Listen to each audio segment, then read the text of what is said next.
and I mean that. I mean, they're just so fantastic to read, and these kids are just phenomenal. So normally we give out 3 scholarships. This year we had to give out 5 just because we couldn't decide who to give them to. So we gave out one $1,000 scholarship, 2 $500 scholarships, and 2 $250 scholarships. We're gonna, as a board, once we reconvene as a board, we're gonna try to talk about that again and see if maybe we can bump those up a little bit. Do a couple more fundraisers to get more money into the coffers to see if we can bump those numbers up a little bit. Because I know a lot of the students do depend on these scholarships. So like to try to get that going and see what different activities that we can do to bump those numbers up. So we'll talk about that and let you guys know how that works. Also, another reminder, Home Days is August 22nd and 23rd. We have a lot of cool activities. We're going to have a dunk tank this year instead of the pie in the face. Mr. Larson's already volunteered for that. No, I'm kidding. If you want to do it, you're more than welcome. We got the dunk tank. We have AIW Wrestling is going to be our feature on Sunday. So we're going to have wrestling matches all day. I'm trying to get Dr. Claris and Mayor in there for like a cage match. We'll see how that goes. And we have a lot of bands all day Saturday, all day Sunday. We're going to have bands playing, kids activities, food trucks. It's going to be a great event. Last year we had we're estimating about over 4,000 people that showed up. We're estimating probably 5,000 to 6,000 people this year.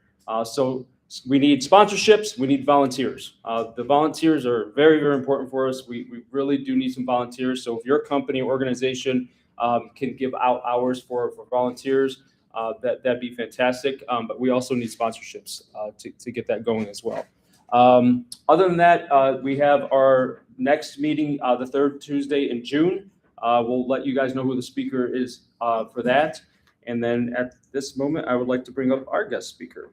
So, is it Zernak? Yeah, it's very good. All right, Thank perfect. you. All right. So please join me and welcome our guest speaker, Nancy Zernak. She's the program manager for Greater Cleveland Volunteers. Nancy has dedicated years to connecting individuals, businesses, and organizations with meaningful volunteer opportunities throughout Northeast Ohio. Through her leadership, Greater Cleveland Volunteers continues to strengthen our community by encouraging service, engagement, and support for local nonprofit organizations. We're very excited to have Nancy here today to share her insight on the impact and importance of volunteerism in our community. Please welcome Nancy. Thank you. Thank you. Thank you. Hey, it's great to be here today. The sun's shining. We're starting to get into summer, so life is good, right? Yeah, so a little bit about me and, how I got to Greater Cleveland Volunteers.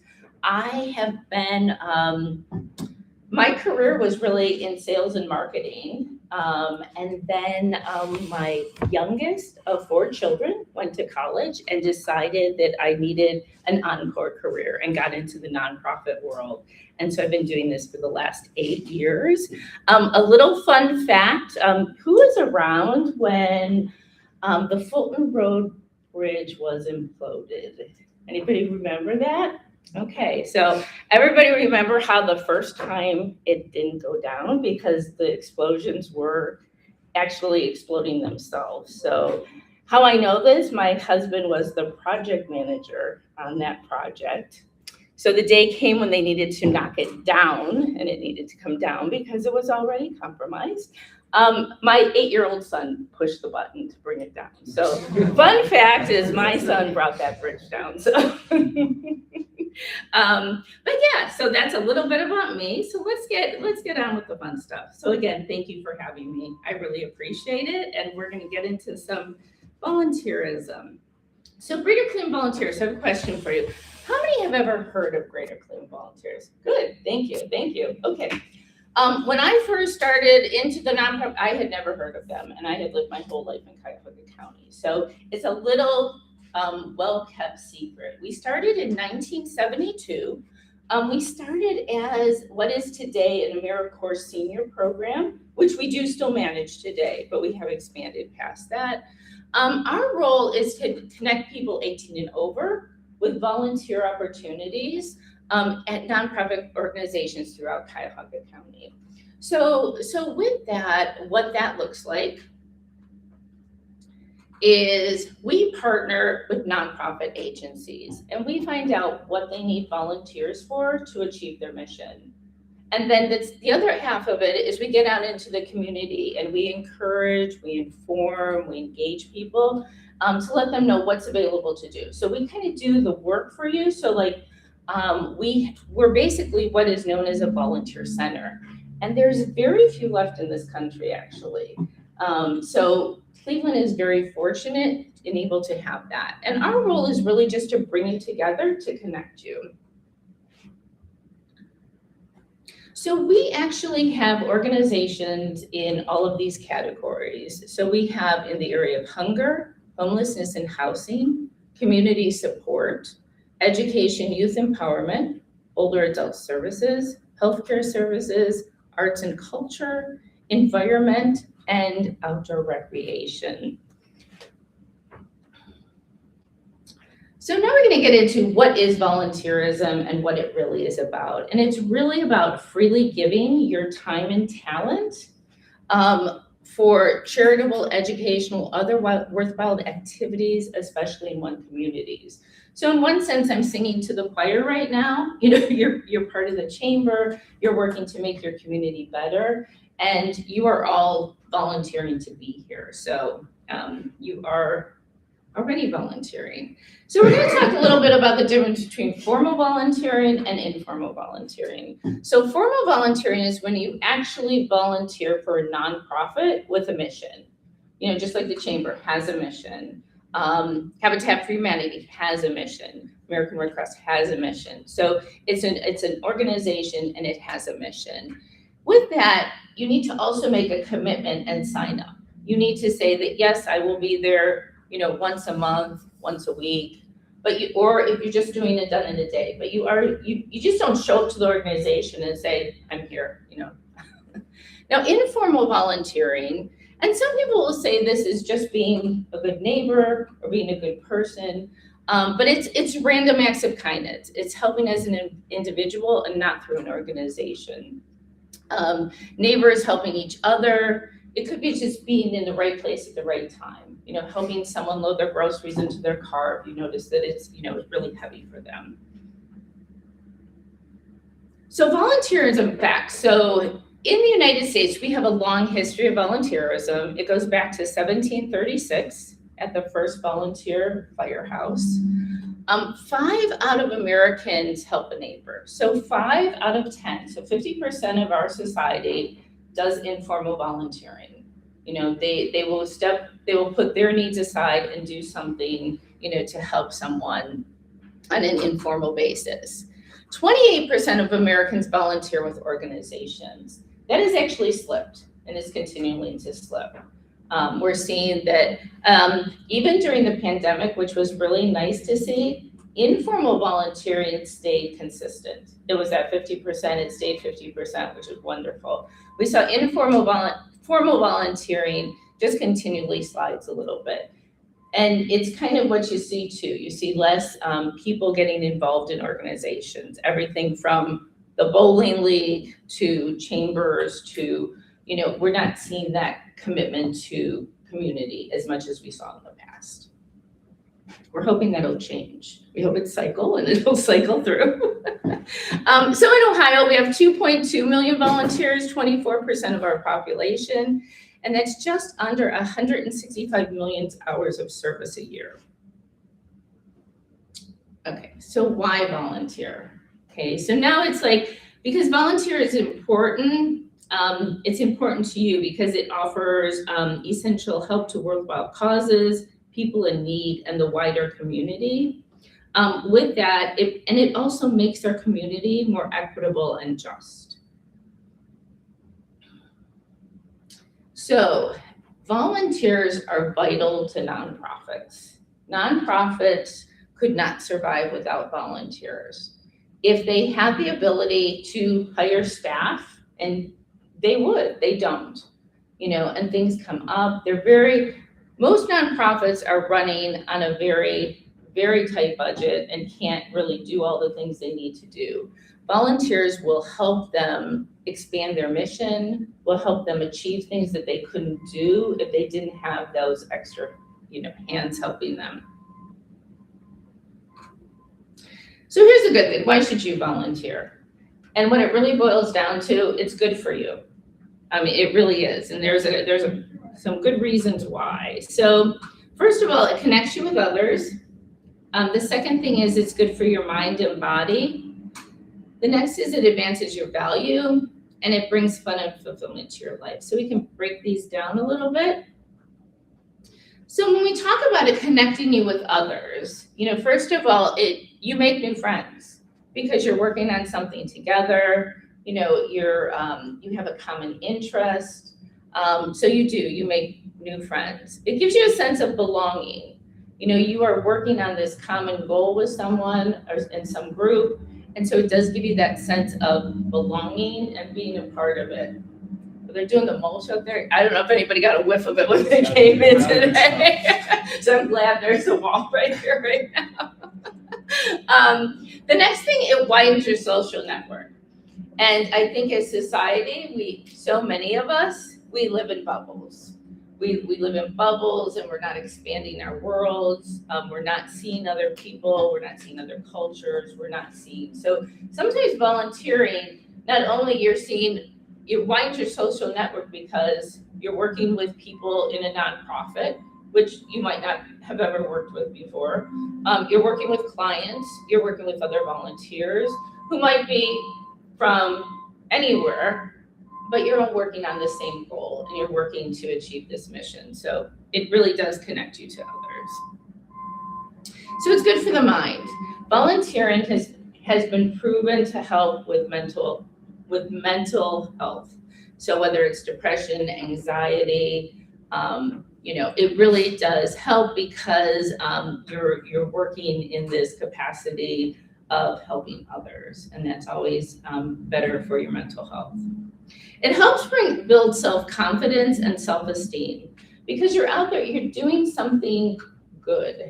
You're learning something new, you're contributing. So that definitely helps make you a solider person in feeling good about yourself and knowing that you're contributing. This last one, it helps you forget your own problems. It's true, but it's also problematic. We all have that saying that if we threw, all our problems into a pile, we'd probably pull them all out. And I like to think that's probably more of it than about forgetting our own problems. So it's good for the body. It's proven no matter what type of volunteering you do, and it doesn't necessarily need to be physical. If you have a certain amount of volunteering, and I think it's like, I don't know, like 4 hours a week or something. I mean, so that's a commitment, but 4 hours a week, that'll actually lower your mortality rate because it's just, again, and it doesn't have to be physical. It could be, something where you're sitting and doing it. But the physical one is good too because, if you're trying to get those steps in or, just trying to, you get that feeling of accomplishment through physical activity. Volunteerism is good for that also. Advancing your value. So I'm going to talk in this in two different categories. So if you're in the workplace, volunteering is great to have on a resume. If you're, or when you're in an interview, or when you're talking about your goals as far as moving forward in an organization. Volunteerism is very good. And it's good for so many reasons because it shows you take initiative. It shows that this is something you don't have to be doing, but you are doing. And it shows that you care about others, you care about your community. So again, it's giving of your time, again. So it's great opportunities to practice communication, teamwork, problem solving, planning, organization, all those great things that we all need to work on. So I'm going to take the next step and what if you don't need a resume anymore? What if you're retiring? Okay. Why is it good? It advances your value. Because it's great when you're like, so what did you do today? And you're able to say, I did this, I didn't, just, not do anything. I did something that made this world better. So whether it's when you're out to lunch with friends or you're, again, in that interview, it does show that what type of person you are. So it's great to advance your value. And this is always, it brings fun and fulfillment into your life. So because volunteer opportunities range from everything, anything you could think of as a volunteer opportunity. So it gets you able to explore your interests and passions.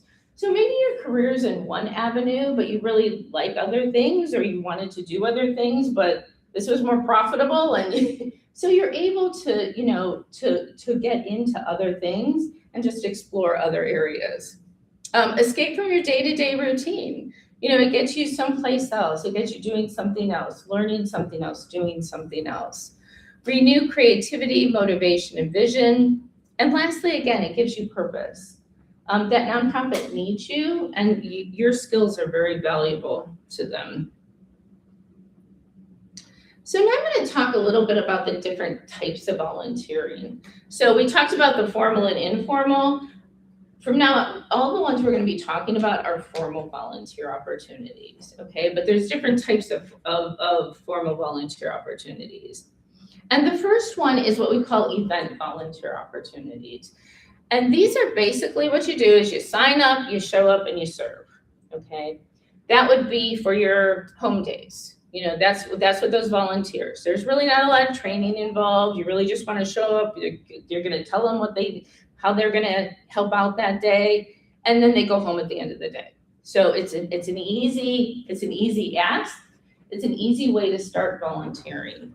And what I really like about these type of opportunities too, it gives the opportunity for the volunteer to learn about an organization. And it might be something down the road where they'd like to be a part of more in the future. So you don't know if you ask somebody to, come in and help with home days, down the road, would they maybe like to become part of the chamber? Would they like to become, on the planning committee for the home days and so forth? So there's a lot to be said about just getting volunteers to your door, to help with your mission down the road.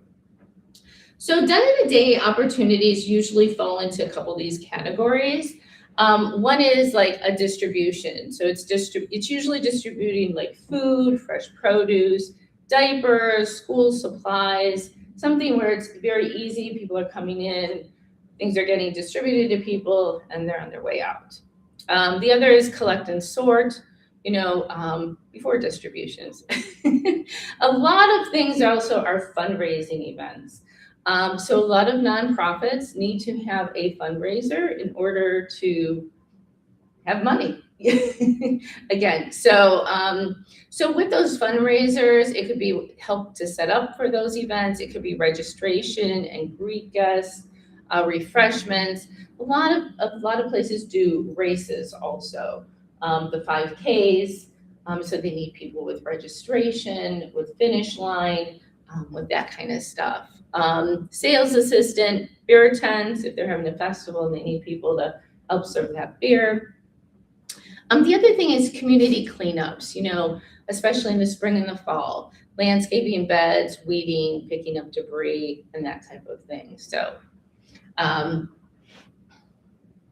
just to talk a little bit about food distributions, these are some of the ones that we have on a regular basis, even at Cuyahoga County Public Library, right across down that way, this way, that way, the library, that way. Yeah, they have food distribution once a month. I don't know what day it's on, but yeah. So, right here in the community, that's nice and easy. But that's a really easy in. Again, it's the food bank delivers the food to the different locations, and then volunteers are just helping load it into the people's vehicles or helping with registration and so forth.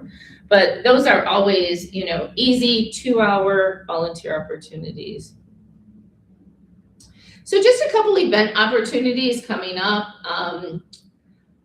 4 Miles for Water is from an organization that is very much, their mission is that drinking water is, everyone should have it. And so they work to make sure that the drinking water is safe, for everyone. They're having a run down at East Bank Flats. Step Out Walk, American Diabetes, that's at Huntington Field. A lot of organizations do their walks and runs even down at the zoo, which is really nice because you go in and you help out with that, and then you can spend the rest of the day at the zoo. Hospice of the Western Reserve is having theirs coming up in June, their Walk to Remember every year. And all these always need volunteers. Another one is Hands That Speak Volume. It is an organization that is for people with hearing issues, and they're having a documentary viewing about assistance with voting and so forth. And it's at Warrensville Library, and they just need people to help check people in, get this chair set up and so forth. But it's an easy Saturday afternoon, a couple hours. This is a fun one, Wings of Wonder. It's down at Berg Lakefront Airport, and it's for families with a child with a life-threatening disease, and it gives them the opportunity to go up in a plane, and it's a day of events and so forth. So it's, again, Cleveland Border Light Festival. It's a unique arts festival. It's done at Playhouse Square. They need people to help with guests, and so forth. So there is just an array of different, and again, these are just done in a day. These are just, you sign up, you show up, and you volunteer for the day. Now I'm going to talk a little bit about ongoing volunteer opportunities. That's something where it's ongoing. So there's usually a little bit of training involved in onboarding. There could be a background check depending on, who you're working with, what you're doing, and so forth. And they're looking for a commitment to stay. It could be they want you to show up once a week, once a month, less than a month, but or it could be also like if once they do the onboarding, they'd like you to stay for 6 months.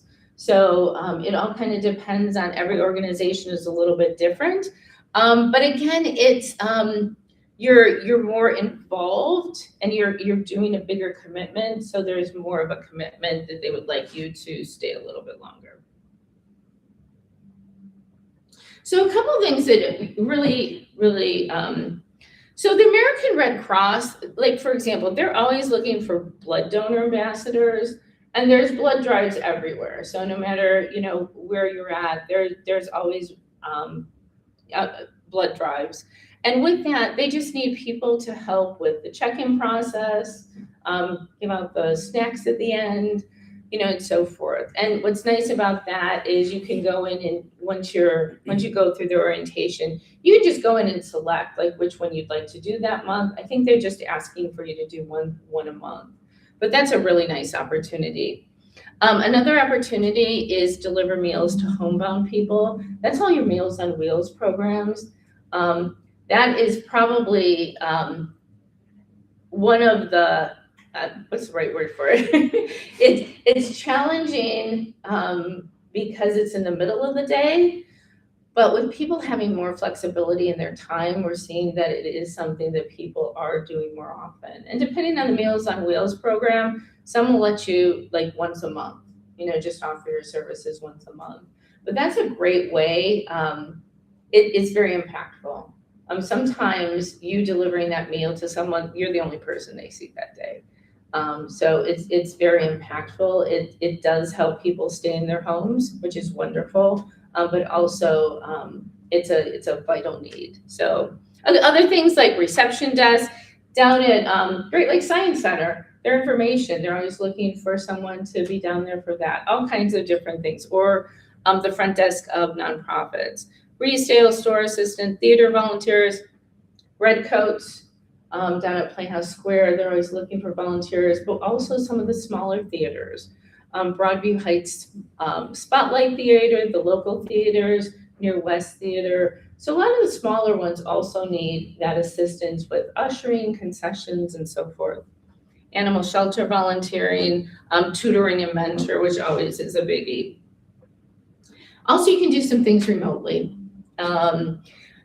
We have a couple of organizations that are always asking for encouraging letters for their clients. Mentoring and tutoring can be done virtually also today.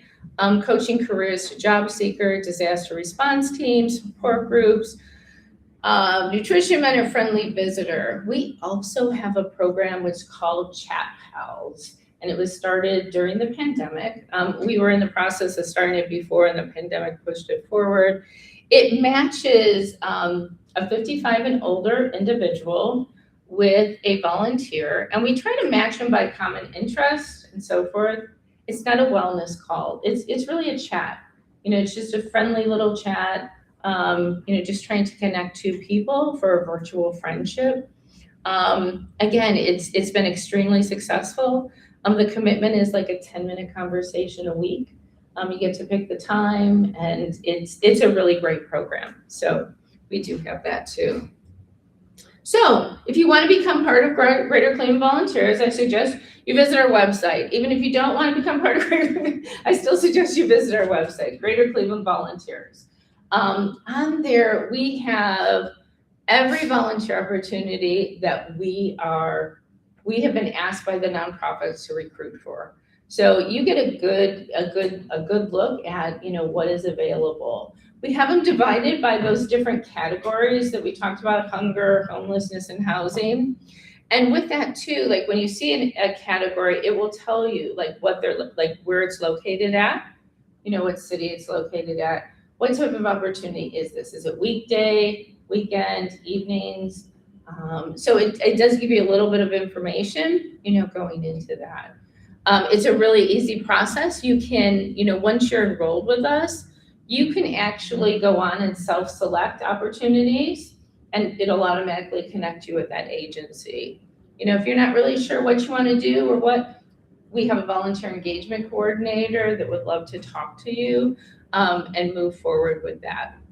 So that's really for individuals. Oh, so we can go, we'll get to that in a second, but with being members of the Chamber of Commerce, if you're interested in getting your individual organizations involved in volunteerism, there's really two ways to do that.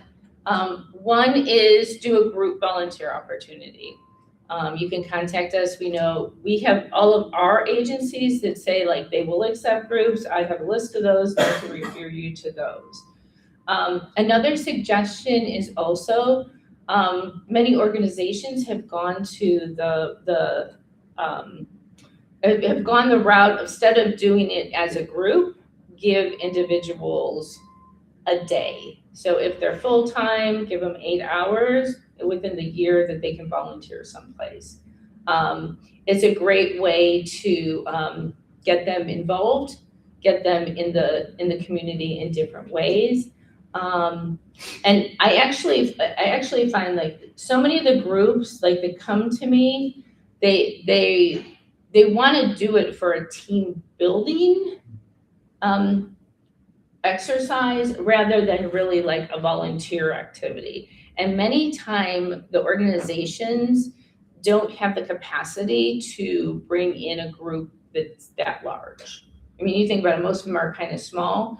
So they would rather much more like someone come in on an individual basis than a large group come in. Occasionally we do have they do have the capacity, to bring in the larger group, but we're seeing more and more organizations, do the 8 hours for full time and whatever someone is part time a year, and give them the ability to do that. So, Cleveland Pickle Fest. So like every nonprofit, we have our fundraiser, and ours is the Cleveland Pickle Fest. It started in 2019. And we had a wonderful event coordinator who, we were doing the gala, we were doing, the silent auction, we were doing the board all bought tables and that whole thing. She's, let's do a festival. And we're all like, okay. So, and she liked pickles. So it was like, okay. And she sold it to the board. So which was great. So the first year we figured we'd have like 500 people when we put it on social media. We had like 5,000. We figured we told the vendors to plan on 5,000. the day of, we had 16,000 people. So we were like underprepared. We could have been the Cleveland Asian Festival over the weekend. We could have been shut down, and we weren't. So we made it through that year. COVID came. We needed to size back, obviously, and so forth. But the last 3 years we've been in Mall C, and it's been a great event. It's a great event for us. It's a great event for the community. So it is. It's just a fun day. So either, I hope you can join us. If you'd like to volunteer, we'd love to have you. We're also doing a 5K this year. So yeah. So does anybody have any questions?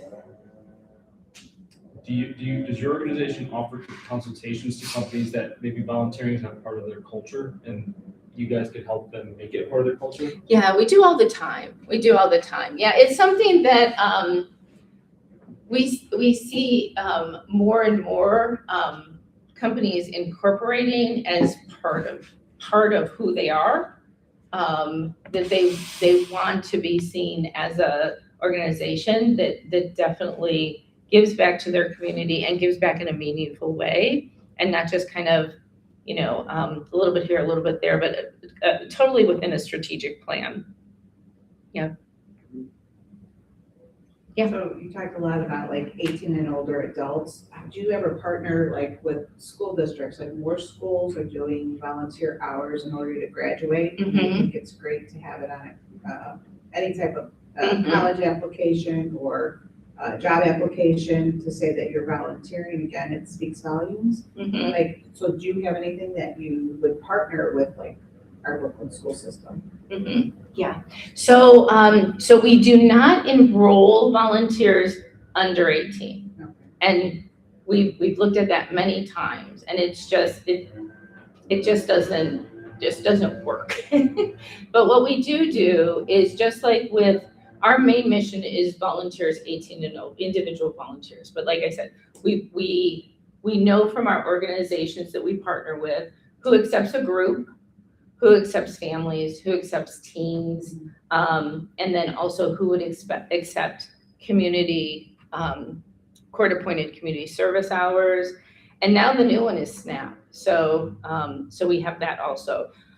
So it's not a formal referral, but I do have a list that, in fact, I was just in contact with Beechwood yesterday because they wanted the list. So I do have a list of organizations that do accept teen volunteers. And it does say like what age, what they could do, and so forth.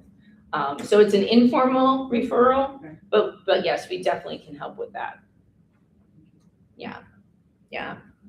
And one last thing, because retirement came up. So congratulations, by the way. But retirement came up, and I would say one thing, because if we're not there, we're all going to hit there someday. And I would encourage everyone, if you are not volunteering by the time you retire, that you incorporate volunteering into retirement. Because the day you retire, your world shrinks. Okay, your community of who you worked for is gone. Your purpose is different now. And volunteerism gives you so much, to move forward. I see so many people 2 years out of retirement that are lost. They're just like, I don't know what to do. And they're just starting. So the best thing is to, figure out, look around, find out what interests you, and move forward, because it's a great opportunity, to serve your community in a different capacity. So, but yes, you have the ability to expand your world through volunteerism. So, yeah. You mentioned with this on teens and under everything else, with the schools, we've got a pretty good relationship. Because we run Keep Brooklyn Beautiful. Mm-hmm. And through that, prior to Mr. Larson, previous principal, 2 principals before, we would do community cleanups. Mm-hmm. Or like next Monday, or next Tuesday, we'd have 200, 250 students out across the city doing things. Mhm. We'll do leaf raking, we've done meter walls on the sides of retaining walls, et cetera.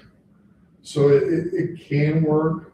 It's kind of set up, but it's not, And again, and that's like, that's a community. yeah. Yeah, and it's outside, whereas most of the nonprofits have like a space and like how do I say it? So like their mission is not necessarily to clean up.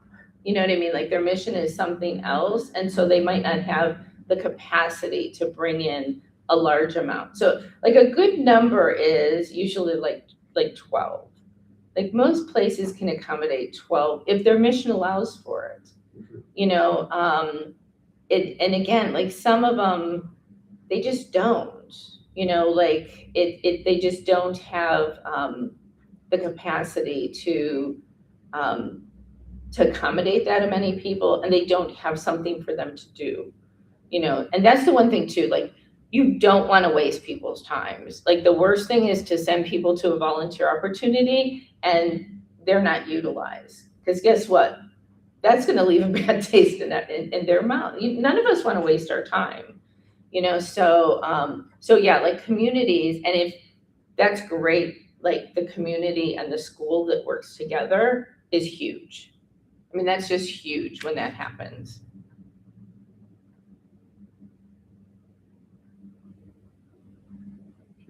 Thank you so much. Well, thank you. Thank you.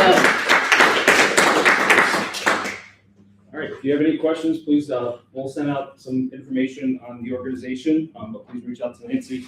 One more thing I wanted to mention earlier, I forgot, but June 8th is our second annual Brooklyn Athletics and Chamber golf outing. It's going to be at Ridgewood Golf Course over in Parma. So if you'd like to join us there, we also need sponsor holes for that as well. So if you'd like to join us to golf or just hang out, it's actually kind of, I don't golf, but I go and I have fun. So it's pretty cool. It's a nice day. So if you guys can make it there, it starts at 8:30. So if you'd like to join us, let us know. But otherwise, you can stay and chill out for a minute and network, and please have some donuts. If they're there, I don't want to take them, so please do. Thank you so much, guys. Appreciate it. Thank you. See you for sponsoring a whole Yes, email. yes, perfect, thank you. How are you? I was just wondering.